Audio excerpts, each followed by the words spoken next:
Este caso es extremadamente dramático.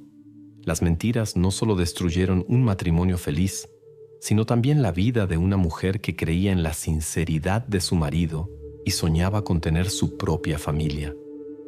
Sin embargo, pronto se reveló que él era un maestro del engaño y, para ocultar sus secretos, cometió actos terribles.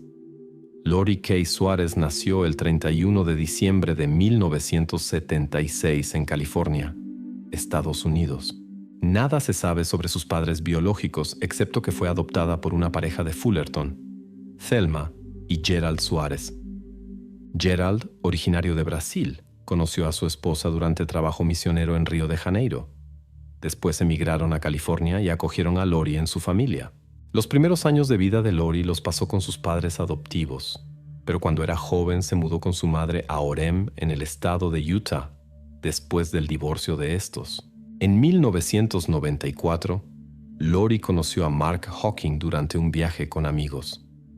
Su encuentro fue del destino. Se volvieron inseparables. 5 años después se casaron e impresionaron a amigos y familia con su fuerte y estrecha conexión. Mark parecía ser el esposo perfecto, amoroso, cuidadoso y trabajador. Pero detrás de esta fachada se escondía una red de mentiras. En el año 2004, cuando ocurrieron los eventos trágicos, Lori era una mujer ambiciosa y trabajadora que trabajaba como asistente del gerente. Los colegas la describían como una persona ambiciosa, inteligente y decidida. Mark, por otro lado, afirmaba haber terminado la Universidad de Utah y estar preparándose para la Facultad de Medicina, lo cual estaba lejos de la verdad. Pero en ese momento había convencido a su esposa y sus familiares. Para que Mark pudiera continuar sus estudios, la familia planeaba mudarse a Carolina del Norte. Además, la pareja se enteró de que Lori estaba embarazada. Todo parecía perfecto. La mujer ya había dejado su trabajo y solo faltaban pocas semanas para su último día de trabajo y la mudanza. Pero todos los planes se desplomaron el 19 de julio de 2004, cuando Lori supuestamente salió de casa y no regresó más.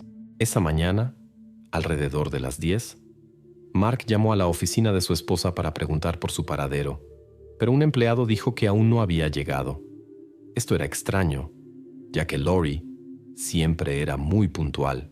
Mark le dijo al jefe de Lori que su esposa había salido por la mañana alrededor de las 5:30 para su carrera habitual en el parque cercano, pero no había regresado a casa. Sospechaba que Lori posiblemente había ido directamente al trabajo y había tomado el coche. El jefe encontró esto extraño y aconsejó a Mark que llamara a la policía. Mark siguió el consejo y llamó a la policía alrededor de las 17 minutos de la mañana. También llamó a los amigos de Lori para averiguar si alguien sabía dónde podría estar. Ese día, sin embargo, nadie había tenido contacto con ella. Mark volvió a llamar a la policía a las 10:49 y reportó que había buscado a su esposa en la calle hacia el parque y encontró su coche en la entrada, pero no había rastro de Lori en él. Pidió ayuda para buscar, pero la policía respondió que debía esperar al menos 24 horas para presentar un reporte de persona desaparecida. Mientras tanto, la familia, amigos y colegas de Lori decidieron ayudar a Mark en la búsqueda. Algunos familiares incluso viajaron desde otras partes del país, pero desafortunadamente no hubo progreso en la búsqueda. El 20 de julio, la policía se unió a las operaciones de búsqueda iniciadas por la familia de Lori. Celebraron una conferencia de prensa y pidieron al público que ayudara en la búsqueda de la mujer embarazada. Cientos de carteles con su foto y números de contacto fueron colgados en la ciudad, y los medios reportaron extensamente sobre el caso, atrayendo a más de 1,000 voluntarios. A pesar de todos los esfuerzos, no se pudieron encontrar rastros de Lori. Mark, su esposo, parecía extremadamente preocupado durante sus apariciones ante las cámaras. En la madrugada del mismo día, la policía recibió un reporte sobre su comportamiento extraño cerca de un hotel. Mark estaba vestido solo con sandalias y tan agitado que tuvo que ser ingresado en el departamento psiquiátrico de la Universidad de Utah. Las personas que conocían a la familia creían que la desaparición de su esposa embarazada podría haber causado un colapso emocional en él. No veían razón para sospechar de él en relación con la desaparición de Lori. Sin embargo, la policía tenía una opinión diferente y sospechaba de Mark desde el principio de su desaparición. Durante las operaciones de búsqueda a gran escala, la fachada de preocupación que mostraba en los medios comenzó a desmoronarse. Mark engañó a todos a su alrededor, incluyendo a su esposa, sobre su educación. Le aseguró a Lori y a su familia que había terminado la Universidad de Utah con distinción en psicología y había comenzado estudios de medicina en Carolina del Norte. Por eso planeaban la mudanza, pero el padre de Mark, Douglas Hacking, conocía la verdad que los demás no sabían. El 22 de julio compartió esta información con los medios. Resultó que su hijo nunca había obtenido un título de licenciatura y había abandonado los estudios en el año 2002, aunque daba la apariencia de asistir a conferencias, estudiar y escribir trabajos. Mark incluso viajaba por el país fingiendo participar en entrevistas en varias facultades de medicina. Douglas afirmó que ninguna facultad de medicina había aceptado a su hijo, y todo esto había sido un engaño cuidadosamente planeado. Mark mentía debido a la presión asociada con las expectativas de éxito académico, ya que toda su familia trabajaba en el campo médico. El padre era pediatra, la madre enfermera, y sus hermanos habían logrado éxitos científicos. La familia de Lori estaba conmocionada por el engaño de Mark, pero no se dejaron distraer de la búsqueda de Lori. Muchos de los que participaban en la búsqueda pensaban que, si podía mentir sobre su educación, también podría mentir sobre el destino de Lori. Otros, sin embargo, opinaban que una mentira sobre educación no lo hacía necesariamente culpable de la desaparición. Cuando Mark fue interrogado al respecto, negó cualquier participación. Sin embargo, la policía tenía una opinión diferente. Desde el principio, Mark fue considerado sospechoso ya que las evidencias se acumulaban en su contra. La policía estaba convencida de que estaban tratando con un delito grave. Al registrar el apartamento de la pareja, los investigadores encontraron varias pistas. Un colchón dañado con resortes, un recibo de un colchón nuevo, ropa de cama, extrañas manchas rojo oscuro en utensilios de cocina, pedazos de alfombra en una mesita de noche en el dormitorio, ropa y una supuesta carta de Lori que fue encontrada en una habitación de huéspedes. Lo que particularmente llamó la atención de la policía fue el hecho de que Mark, en la mañana de la desaparición de Lori, cuando afirmaba haber buscado en el parque y luego llamado a la policía, en realidad estaba ocupado comprando un colchón nuevo. Además, el asiento delantero del coche de Lori, que fue encontrado cerca del parque, estaba ajustado para una persona de aproximadamente 180 centímetros de altura, mientras que Lori medía solo poco más de 150 centímetros. En la casa se encontraron las llaves del coche de Lori, lo que planteaba preguntas. Si realmente fue al parque a hacer ejercicio, ¿por qué se quedaron las llaves en casa? Entre las diversas evidencias encontradas en diferentes lugares, también había un colchón cortado que coincidía con la cama del dormitorio y que fue descubierto en un contenedor de basura cerca del hospital de la Universidad de Utah. Un mechón de cabello oscuro también fue encontrado en un contenedor de basura cerca de una gasolinera que se encuentra junto al hospital. De los dos coches que pertenecían a Mark y Lori, se confiscaron numerosos materiales, y las grabaciones de vigilancia del hospital, la iglesia en el parque y la tienda abierta las 24 horas añadieron nuevos detalles al caso. Con la acumulación de evidencias, las sospechas contra Mark se hicieron cada vez más fuertes, y se hizo cada vez más claro que las posibilidades de encontrar a Lori viva disminuían con cada día. En pocos días después de la desaparición de Lori, la policía reunió numerosas pruebas que indicaban que Mark pudo haber cometido el acto temprano en la mañana del 19 de julio en su casa común y eliminó las pruebas, unas horas después, en un lugar desconocido. Las sospechas de los investigadores se confirmaron el 25 de julio de 2004, cuando los hermanos de Mark, Scott y Lance reportaron que el hombre les había confesado lo ocurrido. El día anterior, el 24 de julio, lo visitaron en la clínica psiquiátrica donde se encontraba y le suplicaron que contara qué había pasado con Lori. Le dieron tiempo para pensar y cuando regresaron por la noche, confesó su participación. Las circunstancias exactas del incidente permanecieron desconocidas. Sin embargo, resultó que Lori el viernes 16 de julio, cuando estaba en el trabajo, llamó a la Facultad de Medicina de Carolina del Norte para obtener información sobre apoyo financiero y se enteró de que su esposo no estaba inscrito allí. Los colegas notaron que Lori estaba alterada y llorando después de esa llamada. Dejó el trabajo temprano y se fue a casa, probablemente para hablar con Mark. Según documentos judiciales, Lori llamó a un empleado universitario alrededor de las 5 de la tarde del mismo día y dejó un mensaje de voz diciendo que Mark explicó su ausencia en las listas por un error informático u otra excusa. Aparentemente le creyó, ya que esa misma noche fueron juntos a una fiesta en la casa de campo de su jefe y parecían estar pasándola bien. La verdad siempre sale a la luz, y la discusión sobre el engaño llegó el domingo por la tarde, el 18, cuando Mark le reveló a su esposa que había mentido sobre su educación y sus planes futuros. Esto fue una gran decepción para Lori. Después de eso, Lori se fue a dormir mientras Mark jugaba videojuegos. Más tarde comenzó a empacar algunas cajas para la mudanza próxima. En los documentos dice que mientras empacaba las cosas supuestamente se topó con un rifle y luego alrededor de la 1 de la madrugada entró al dormitorio donde dormía Lori.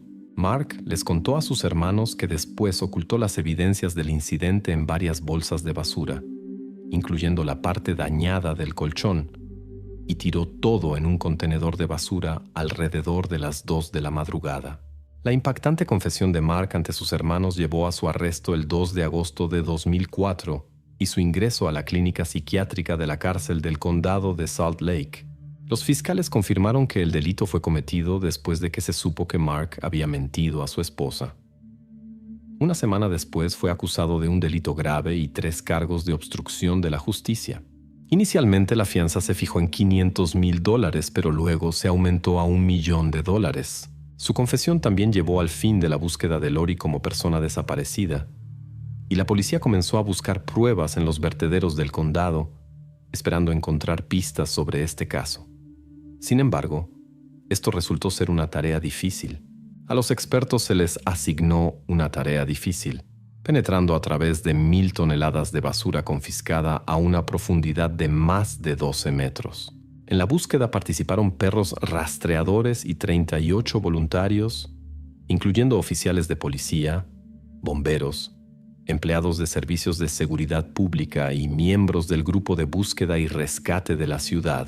Cada uno de ellos trabajó en promedio 11 horas al día, 4 días a la semana, realizando tareas laboriosas con la ayuda de equipos especiales. Finalmente tuvieron que buscar manualmente en la basura. Aunque todos los participantes opinaban que sus esfuerzos estaban justificados, no tenían certeza de encontrar pruebas. Aún así, las autoridades estaban convencidas de que tenían suficientes razones para acusar a Mark, basándose en su confesión a sus hermanos, que muy probablemente sería aceptada en el tribunal. Entre las diversas pruebas materiales, se encontraron manchas color burdeos en su auto, en las barandillas, en la cabecera de la cama y en el colchón. En la cocina se encontró una herramienta que supuestamente se usó para cortar el colchón. La policía también tenía una carta de Lori, que presumiblemente fue escrita un día antes de su desaparición. En ella le pedía a su esposo que cambiara su comportamiento y expresaba el deseo de envejecer con él, pero no bajo estas circunstancias. Estas palabras se volvieron más claras después de la confesión de Mark, ya que la carta se relacionó con una llamada telefónica de Lori a la escuela de medicina.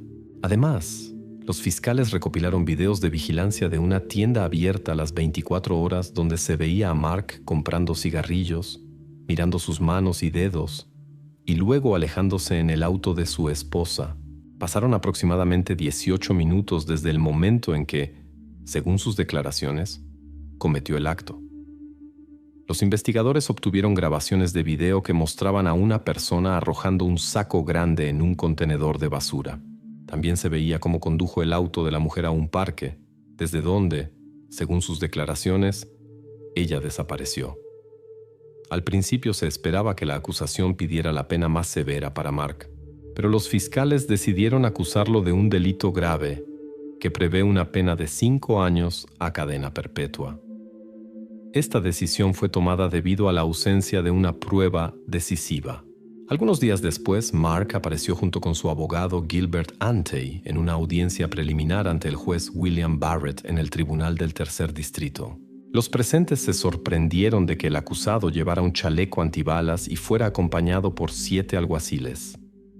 Tales medidas de seguridad normalmente se toman en casos prominentes o en circunstancias inesperadas.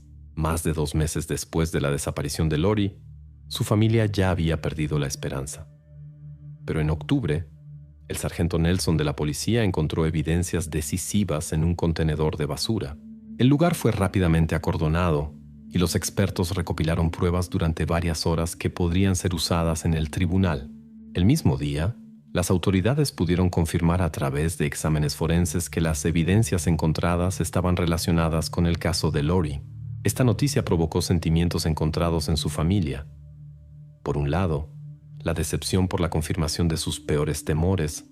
Por otro lado, el alivio de poder finalmente despedirse de ella. Los fiscales ahora creían que las evidencias encontradas habían hecho avanzar significativamente el caso, ya que ahora podían probar las consecuencias del delito de Mark. El 30 de octubre, Mark participó en una audiencia de acusación en el Tribunal del Tercer Distrito. Sorprendentemente, se declaró inocente. La madre de Lori expresó su disgusto porque él se negaba a declararse culpable y lo acusó de prolongar la experiencia de la familia y posponer lo inevitable. El juicio, programado para finales de abril de 2005, fue interrumpido el 15 de abril cuando Mark hizo una confesión. Describió detalladamente al juez cómo cometió el delito en la mañana del 19 de julio de 2004. Con su confesión de culpabilidad, llegó a un acuerdo con los fiscales para desestimar los cargos de obstrucción de la justicia. Durante su discurso de 10 minutos, Mark confesó que su esposa era la persona más importante en su vida y que no podía explicar sus acciones. La madre de Lori fue la única que expresó arrepentimiento sincero. Estaba conmocionada por la confesión, pero también sintió alivio de que Mark asumiera responsabilidad por sus actos. Un mes antes de la sentencia, los padres de Lori decidieron quitar el nombre Hacking de su lápida conmemorativa para distanciarse de Mark. El 6 de junio de 2005, Mark fue sentenciado. Recibió una pena de 6 años a cadena perpetua, con posibilidad de libertad condicional no antes del año 2035. Mark lloró cuando escuchó la sentencia y fue llevado a la prisión estatal de Utah para cumplir su condena. Después del juicio, los padres de Mark dieron una declaración en la que reconocían su delito como imperdonable, pero señalaron que él luchaba con problemas de salud mental, incluyendo discapacidades de aprendizaje y tensiones emocionales por fracasos. En la universidad, el padre de Mark leyó una carta de él en la que escribía que se sentía bien en la cárcel, ya que trataba de corregir sus errores y disculparse con todos los que había lastimado con sus acciones. En el año 2006 se supo que Mark vendía autógrafos y otras cosas desde la prisión en un sitio web dedicado al recuerdo de personas famosas. Después de una conversación con la administración de la prisión, detuvo voluntariamente estas actividades. En los años siguientes, la madre de Lori intercambió cartas con Mark encarcelado y le comunicó que lo había perdonado.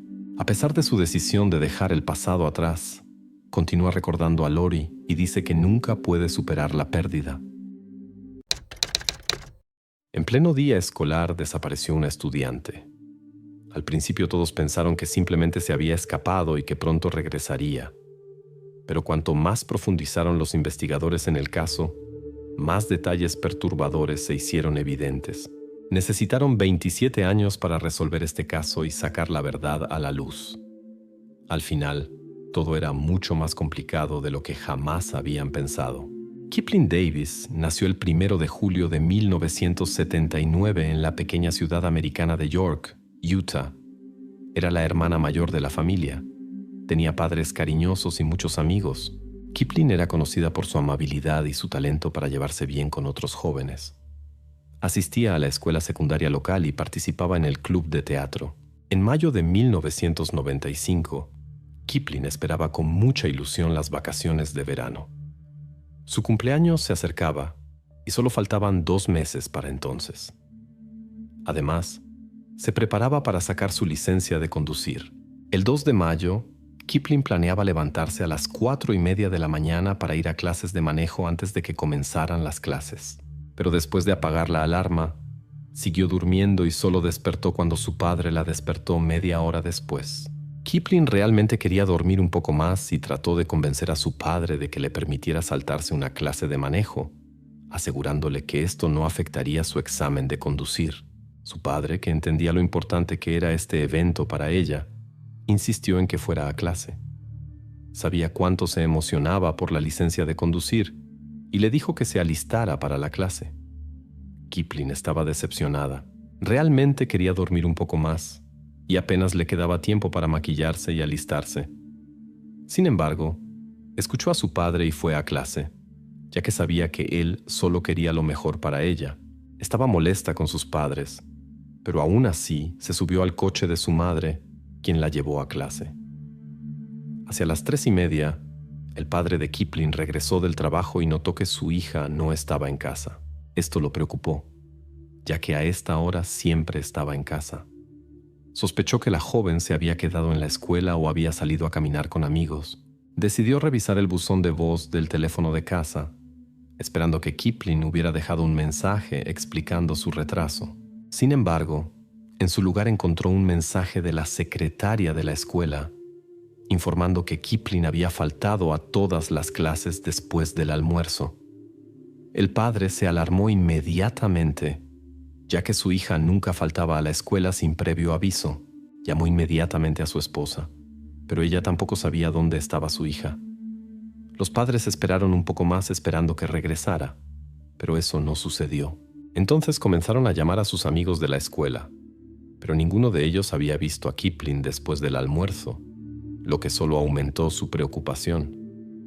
Los amigos también se habían quedado en la escuela y no habían faltado a ninguna clase.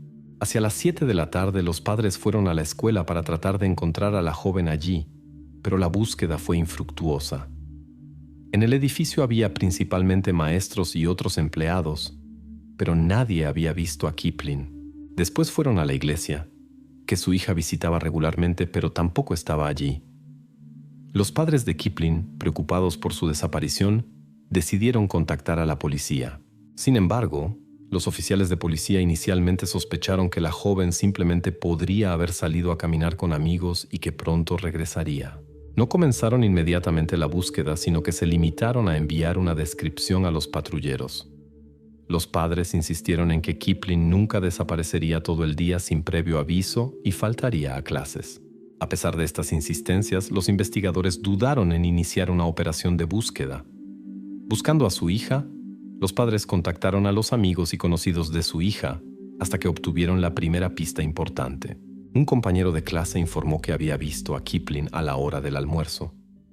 Estaba hablando con un joven llamado Chris, que asistía a los grados superiores y estaba con ella en el curso de teatro. Este Chris, según los compañeros de clase, tenía reputación de ser un estudiante problemático, lo que aumentó aún más las preocupaciones de los padres. Unas horas antes, los padres ya habían escuchado el nombre Chris cuando revisaron el diario de su hija, esperando encontrar pistas. En el diario no había nada sobre planes de huir de casa, pero hace unos días, Kipling escribió que le gustaba a Chris. Los padres sospecharon que podría haber faltado a la escuela para pasar tiempo con él, ya que le habían prohibido encontrarse con jóvenes antes de cumplir años. Eso podría explicar por qué no le dijo a nadie de su partida. Sin embargo, los padres no podían creer que su hija hubiera dejado la escuela y desaparecido hasta altas horas de la noche. Cuando el padre de Kipling Davis no sabía qué hacer, decidió visitar a Chris para averiguar más. Fue a su casa y tocó la puerta. La hermana de Chris le abrió y le explicó que Chris no había llegado a casa desde la mañana y probablemente aún estaba en la escuela ocupándose de asuntos del club de teatro. Chris tenía muchas tareas relacionadas con la preparación del escenario y los accesorios, así que a menudo se quedaba hasta muy tarde. El padre de Kipling fue a la escuela. Ya eran más de las 10 de la noche y las puertas de la escuela estaban cerradas. Tocó varias veces, pero nadie abrió. Después de esperar un rato frente a la escuela, decidió regresar a la casa de Chris para preguntarle a su hermana sobre el paradero de Chris. Cuando llegó allí después de medianoche, vio varios coches frente a la casa, uno de los cuales reconoció inmediatamente. Era el coche de Walker, un compañero de clase de Chris. El hombre sospechó que Chris podría estar en la casa, pero no estaba seguro. Como no estaba seguro si Chris estaba involucrado en la situación, el padre de Kipling decidió no molestarlos otra vez. Se subió al coche y se fue a casa. A la mañana siguiente, la joven aún no había regresado a casa, y finalmente la policía comenzó la investigación. Los policías registraron todas las aulas de la escuela y pidieron a los estudiantes que proporcionaran cualquier información sobre la desaparición de Kipling Davis, incluso si les parecía insignificante. La policía hizo todo lo posible para informar a cada estudiante de la escuela sobre lo que había pasado y esperó cualquier pista. Comenzaron a verificar una posible participación de Chris. Un investigador habló con él, y Chris contó que él y Kipling durante el almuerzo habían hablado sobre movimientos de baile para la próxima presentación y los habían practicado. Después, se separaron. Desde entonces no la había visto más. Después de clases, Chris fue al auditorio para prepararlo para la presentación y dejó el edificio hacia las 11 de la noche. Como trabajaba en el club de teatro, la administración escolar le había dado llaves de la puerta de entrada, lo que explicaba por qué las puertas estaban cerradas cuando el padre de Kipling vino a la escuela. Chris también informó que 2 de sus amigos, Roker y Tim, estaban con él en la escuela. Le ayudaron a instalar los reflectores. Luego jugaron fútbol y se fueron a casa. La policía no encontró evidencia de la participación de Chris en la desaparición de Kipling. Durante la conversación con el investigador estaba completamente calmado y respondía todas las preguntas voluntariamente. Chris no tenía antecedentes, aparte de faltar frecuentemente a la escuela. Cuando los investigadores hablaron con Tim y Roker, escucharon la misma historia que de Chris. Los 3 tenían una coartada, pero no podía ser confirmada. En la escuela no había cámaras de vigilancia, y los jóvenes no tenían teléfonos móviles con seguimiento de ubicación para verificar su posición ese día. Como resultado, los investigadores nuevamente se quedaron sin pistas. Los policías continuaron sus conversaciones con los estudiantes e hicieron anuncios por altavoces, esperando que alguien revelara nueva información. Sospecharon que la desaparición de Kipling tenía algo que ver con la escuela. En su casillero estaban todas sus cosas: cartera, estuche de maquillaje y libros escolares. Esto indicaba que no tenía intención de irse y reforzó la sospecha de que había ocurrido algo grave. Pronto los investigadores encontraron una nueva pista. Un estudiante contó que Kipling había sido invitada a una cita el día de su desaparición por un joven llamado Brandon. Aunque sus padres le habían prohibido encontrarse con jóvenes, ella accedió a un encuentro durante el fin de semana. Pero durante el almuerzo, Brandon se acercó nuevamente a Kipling y le dijo que no podría ir a la cita. Tenía otra novia que se enfureció cuando se enteró de sus planes. Por eso decidió cancelar la cita. Los policías hablaron con Brandon y su novia, quienes confirmaron esta historia. Sin embargo, pronto se descubrió algo interesante.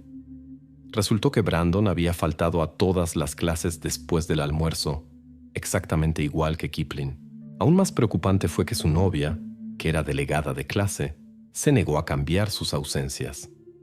Los investigadores sospecharon que Brandon y Kipling habían decidido hacer novillos y ir a su cita. Interrogaron al joven nuevamente, y él confesó que después del almuerzo intentó encontrar a Kipling para disculparse con ella, pero no la encontró en ningún lugar. Brennan decidió saltarse las clases restantes y se fue a casa. Incluso se había inventado una excusa para ese día. En el camino a casa tuvo una avería. Un neumático se pinchó y llamó a un amigo para que le ayudara a cambiar el neumático. Sin embargo, cuando la policía contactó a este amigo, resultó que la coartada era inventada. El amigo dijo que Brennan no lo había llamado ni le había pedido ayuda. Brennan fue citado nuevamente para interrogatorio, pero mantuvo su versión a pesar de la declaración de su amigo. Los investigadores incluso tuvieron la impresión de que decía la verdad, ya que el joven estaba tranquilo y seguro de sí mismo. Los investigadores no pudieron obtener nueva información de él y continuaron la investigación por otros medios. Durante semanas no hubo nuevas pistas en este caso. Finalmente, el FBI se involucró en las investigaciones, pero tampoco pudieron encontrar evidencia adicional. Meses después de la desaparición de la joven, aparecieron testigos que afirmaban haberla visto después del almuerzo ese día. Algunos dijeron haberla visto en la escuela, otros en el centro de la ciudad. Sin embargo, ninguno de estos testimonios pudo ser confirmado. Además, los investigadores recibieron rumores preocupantes que circulaban en la escuela. Se decía que Kipling había estado involucrada en un incidente en el que participaron 4 jóvenes. Los investigadores trataron de encontrar las fuentes de estos rumores, pero cada vez se toparon con un callejón sin salida. Chris, Rocker, Tim y Brandon fueron interrogados nuevamente, pero cada uno de ellos repitió lo mismo que en los primeros días después de la desaparición de Kipling. El caso se estancó durante todo un año, hasta que de repente ocurrió algo extraño. Chris se acercó al padre de Kipling y dijo que quería quitarse un peso de encima compartiendo información importante. Después de unos segundos tensos, dijo: «Quiero que sepa que no tengo nada que ver con la desaparición de Kipling». El padre quedó perplejo y esperaba que Chris finalmente dijera la verdad, pero se comportó de manera extraña. Un año después de la desaparición de la joven, vino a la casa de sus padres para volver a asegurar que no tenía nada que ver con eso. El padre sospechó que Chris quería decir la verdad, pero en el último momento se asustó. El hombre lo bombardeó con preguntas y exigió explicaciones sobre la desaparición de su hija, pero el joven insistió en su inocencia y finalmente se fue. El padre informó inmediatamente a los investigadores sobre el incidente y encontraron sospechoso el comportamiento de Chris. La policía decidió interrogar a los 4 nuevamente, esta vez usando un detector de mentiras. Comenzaron con Chris, quien continuó afirmando que era inocente y no sabía nada. El operador del detector de mentiras no encontró signos de mentira, lo que confundió un poco a los investigadores, pero sabían que un detector de mentiras no es prueba absoluta de la verdad, por lo que no consideraron sus declaraciones como decisivas. Después de hablar con Tim, le pidieron que escribiera sus recuerdos de ese día. Los investigadores esperaban que su historia fuera la misma de antes, pero se quedaron en shock. De repente, Tim contó una historia completamente diferente. Según sus palabras, él, Kipling y Roker decidieron después del almuerzo hacer novillos y ir al cañón local. Cuando llegaron, Tim se quedó en el coche, mientras Kipling y Roker fueron a caminar. Después de un tiempo, Roker regresó solo y Tim preguntó dónde estaba Kipling. Roker respondió algo como: «No te preocupes por eso», y se fueron. Esta historia sorprendió a la policía, pero les pareció dudosa. Sin embargo, por primera vez en un año, Tim cambió su declaración y los investigadores lo presionaron, esperando obtener más detalles. Desafortunadamente, esto llevó al resultado opuesto. Tim arrojó la hoja con sus declaraciones a la basura, exigió un abogado y no dijo ni una palabra más. Estas declaraciones no podían ser usadas en el tribunal y no dieron a la policía motivos para arrestar a los 2 jóvenes. La policía llamó a Roker para interrogatorio y le contó sobre las nuevas declaraciones de Tim. El joven negó todo lo que Tim había dicho y afirmó no haber visto a Kipling después del almuerzo. Cabe destacar que también esta vez el detector de mentiras no mostró signos de engaño, pero los investigadores permanecieron escépticos. Sin una confesión, solo podían esperar evidencia física que pudiera conectar a los sospechosos con el incidente. Junto con voluntarios y familiares, las investigaciones comenzaron a buscar a Kipling en el cañón. Los investigadores utilizaron maquinaria pesada para las excavaciones, mientras los voluntarios buscaron cada centímetro del suelo en busca de pistas y perros de búsqueda intentaron encontrar un rastro de la desaparecida. A pesar del gran esfuerzo, los resultados no llegaron y el caso se estancó durante varios años. En 1999, los familiares de Kipling aceptaron su pérdida y realizaron una ceremonia de despedida, colocando una placa conmemorativa en el cementerio local. Esperaban que la policía la encontrara algún día para que la familia pudiera despedirse dignamente. 7 años después de la desaparición, El padre de Kipling se enteró de otro caso en el que el sistema judicial estatal no pudo emitir un veredicto durante mucho tiempo.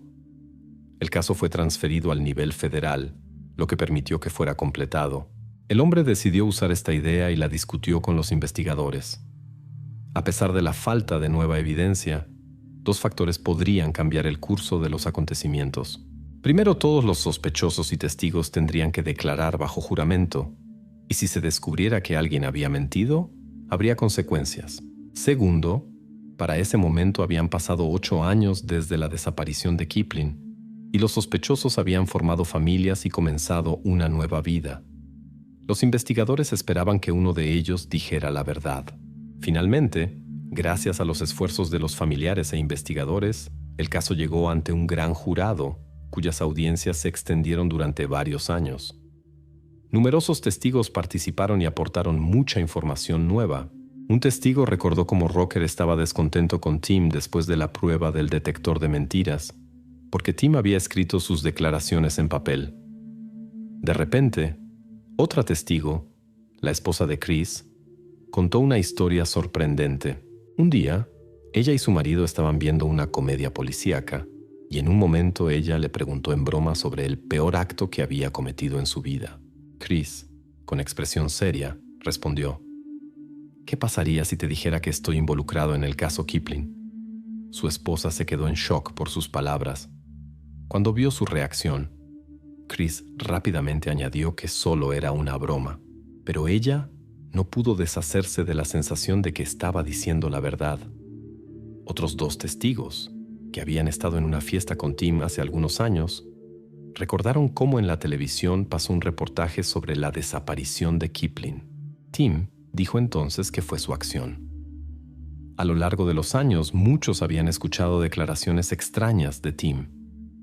A algunos les contó que sabía cómo se cometían tales actos y que ya había hecho algo así. A otros les insinuó o dijo directamente que tenía que ver con la desaparición de Kipling y mencionó varios detalles. Pero aquí había un punto importante. Tim mencionaba diferentes lugares y los investigadores, al verificarlos, no encontraron evidencia. Durante estos interrogatorios también salió a la luz un hecho que, sin exageración, conmocionó a todos los presentes. Hace algunos años, los investigadores descubrieron que la coartada de los 3 jóvenes era falsa. Afirmaban que habían ayudado a Tim a instalar la iluminación y habían jugado fútbol en el salón. Pero esa noche había un ensayo de coro allí. Ninguno de los miembros del coro los vio, lo que excluía su presencia en el salón. Los investigadores se molestaron porque este coro no había sido mencionado durante toda la investigación. Pero ahora la verdad salía a la luz. Aunque ninguno de los acusados confesó durante estos interrogatorios, hubo progreso. La jueza llegó a la conclusión de que los 3 hombres habían mentido bajo juramento y los condenó en consecuencia. A finales de 2005, Tim fue declarado culpable de 15 casos de perjurio y sentenciado a 15 años de prisión. Chris recibió 5 años y Booker 4. La diferencia en las sentencias se debía a que la mayoría de las declaraciones estaban dirigidas contra Tim. Para los investigadores, esto era solo el comienzo. Ahora que los 3 sospechosos habían sido condenados a nivel federal por perjurio, decidieron llevar el caso ante un tribunal estatal para obtener condenas. Según los investigadores, Tim, Chris y Booker estaban involucrados en el caso Kipling. La policía también creía que 2 de sus amigos más sabían del incidente y conscientemente ocultaban información. Como resultado, Tim y Chris fueron acusados nuevamente y comenzó la preparación para un nuevo juicio. Los investigadores recibieron mucha información nueva de testigos que voluntariamente revelaron detalles importantes. Numerosas declaraciones apuntaban a diferentes historias de los sospechosos, lo que avivó aún más el interés de los investigadores.